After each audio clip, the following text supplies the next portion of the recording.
Assalamualaikum warahmatullahi wabarakatuh. Teman-teman, apa kabar? Ketemu lagi ya sama kita di video pembelajaran IPA. Hari ini setelah libur panjang kita akan mulai belajar IPA lagi ya. Nah, untuk materi hari ini teacher akan membahas tentang cahaya dan penglihatan. Dibuka bab 7-nya ya. Ya. Semangat ya setelah liburan panjang.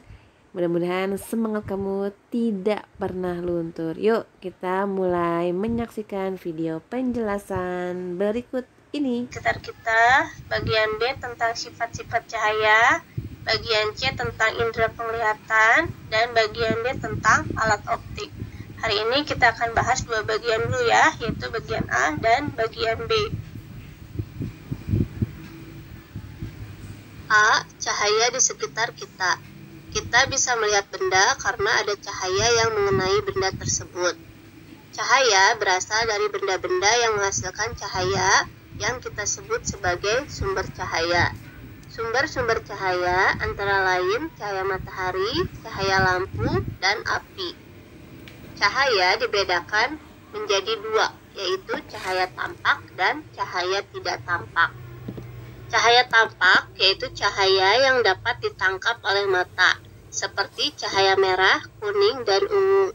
Sedangkan cahaya tidak tampak yaitu cahaya yang tidak dapat ditangkap oleh mata, seperti sinar ultraviolet, sinar inframerah, dan sinar X. B. Sifat-sifat cahaya. Sifat cahaya ada 5. Yang pertama, cahaya merambat lurus. Yang kedua, cahaya menembus benda bening. Yang ketiga, cahaya dapat dipantulkan. Yang keempat, cahaya dapat dibiaskan. Dan yang kelima, cahaya dapat diuraikan. Selanjutnya kita akan bahas satu persatu.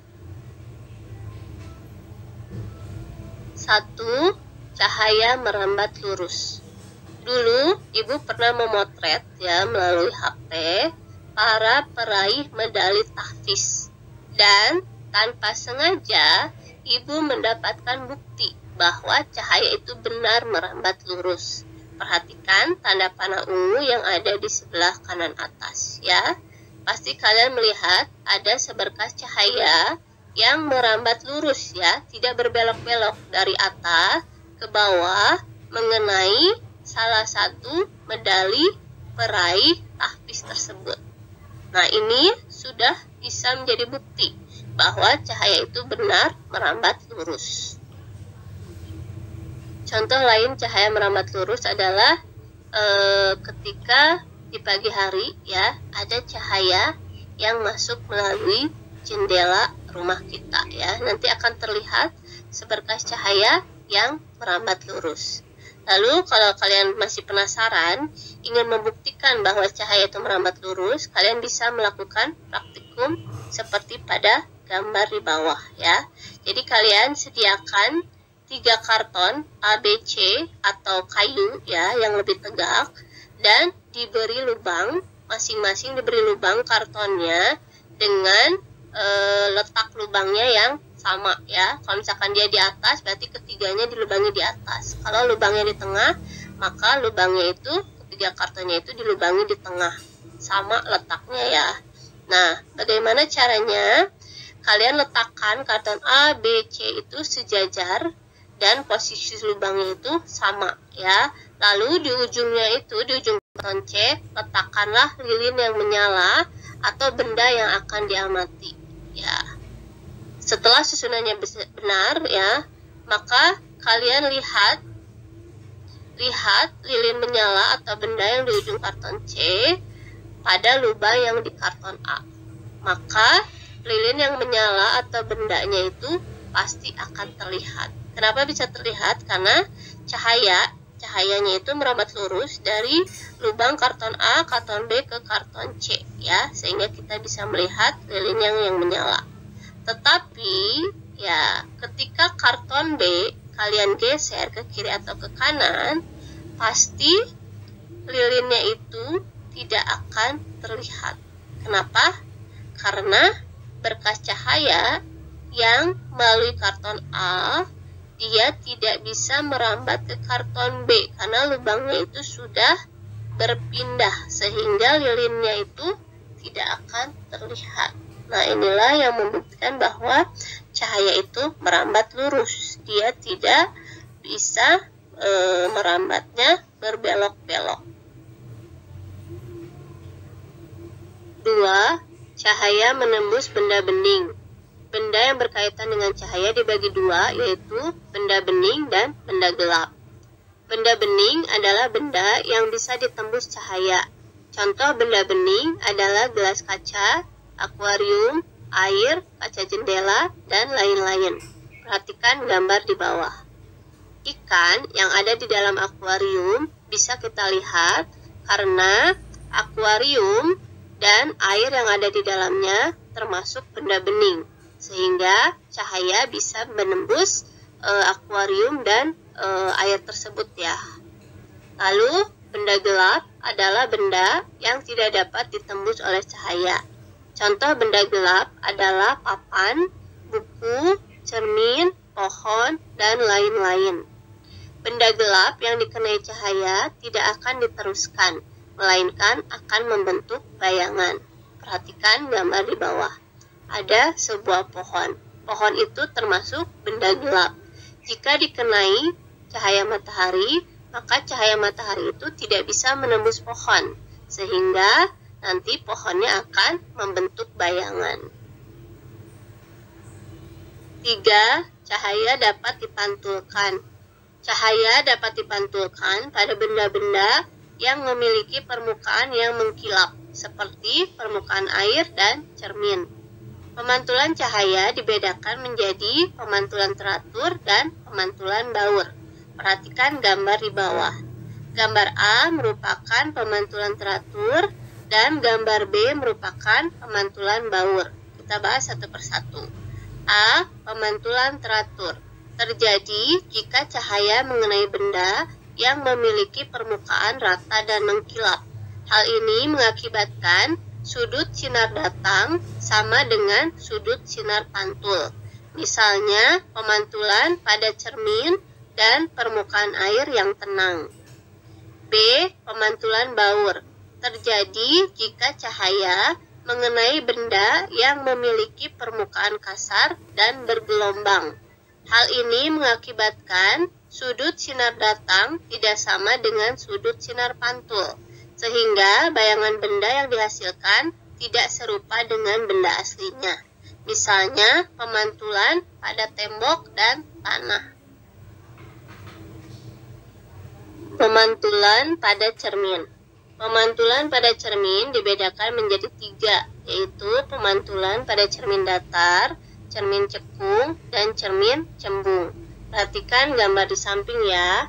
Berikut adalah sifat-sifat cahaya yang mengenai ketiga cermin tersebut. Yang pertama, bentuk cerminnya adalah cermin datar. Bayangan yang terbentuk adalah tegak dan semu atau maya.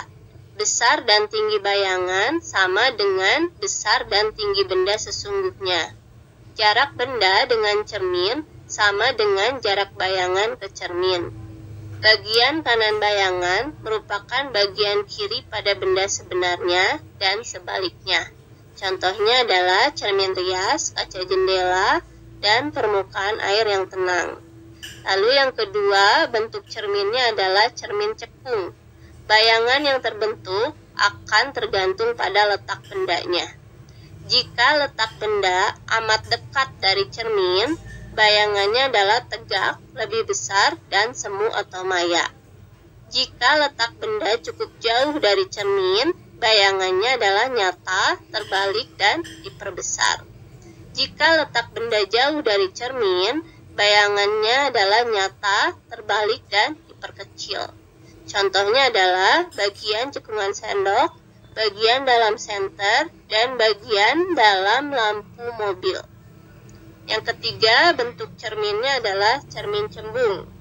Bayangan yang terbentuk adalah tegak, ukuran bayangan lebih kecil, dan semu atau maya. Contohnya adalah bagian cembung sendok, kaca spion mobil, dan kaca yang ada di tikungan jalan.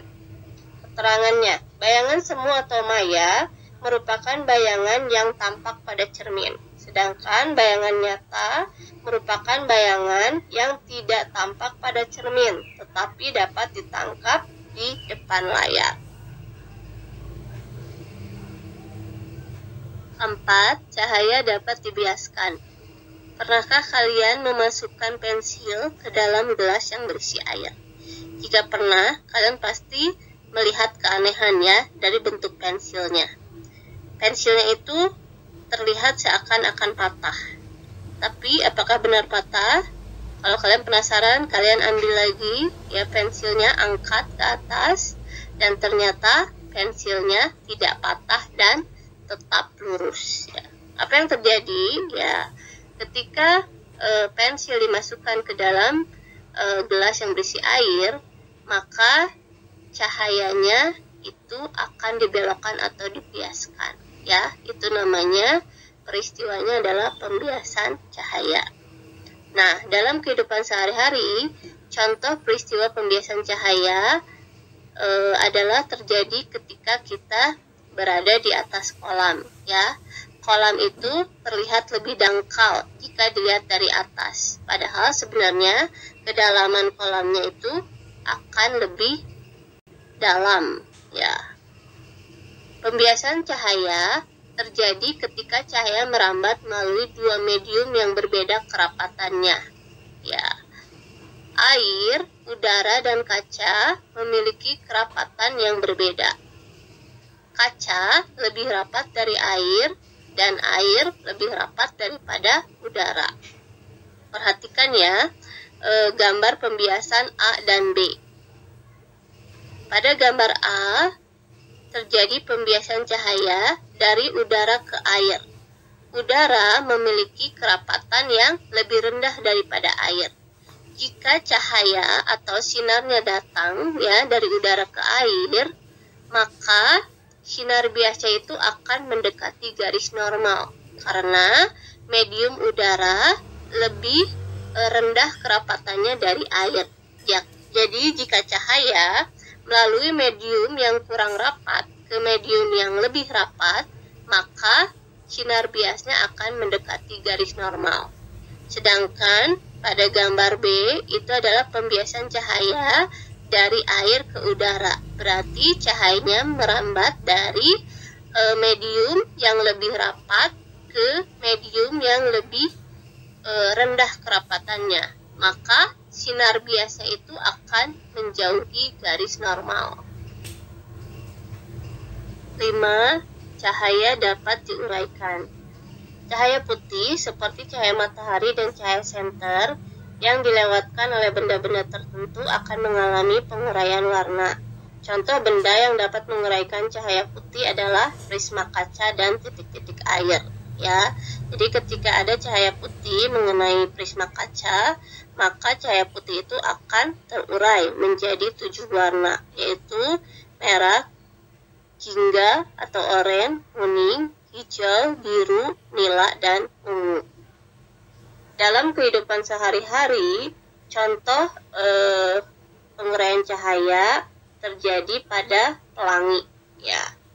Ketika cahaya mengenai titik-titik air hujan, maka cahaya matahari akan dibiaskan masuk ke dalam titik air. Di dalam titik air, cahaya dipantulkan kemudian dibiaskan keluar dari titik air tersebut. Selama proses pembiasan, cahaya matahari akan terurai menjadi berbagai warna, yaitu merah, jingga, kuning, hijau, biru, nila, dan ungu. Susunan warna tersebut disebut juga spektrum cahaya.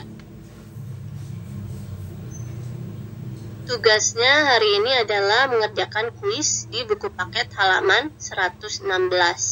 Kalian tulis kembali soal dan jawabannya di buku tulis. Ya, sekali lagi, kalian tulis kembali soal dan jawabannya di buku tulis. Setelah selesai, kalian foto dan kirim ke WhatsApp Ibu. Terima kasih, sampai jumpa lagi minggu depan. Wassalamualaikum warahmatullahi wabarakatuh.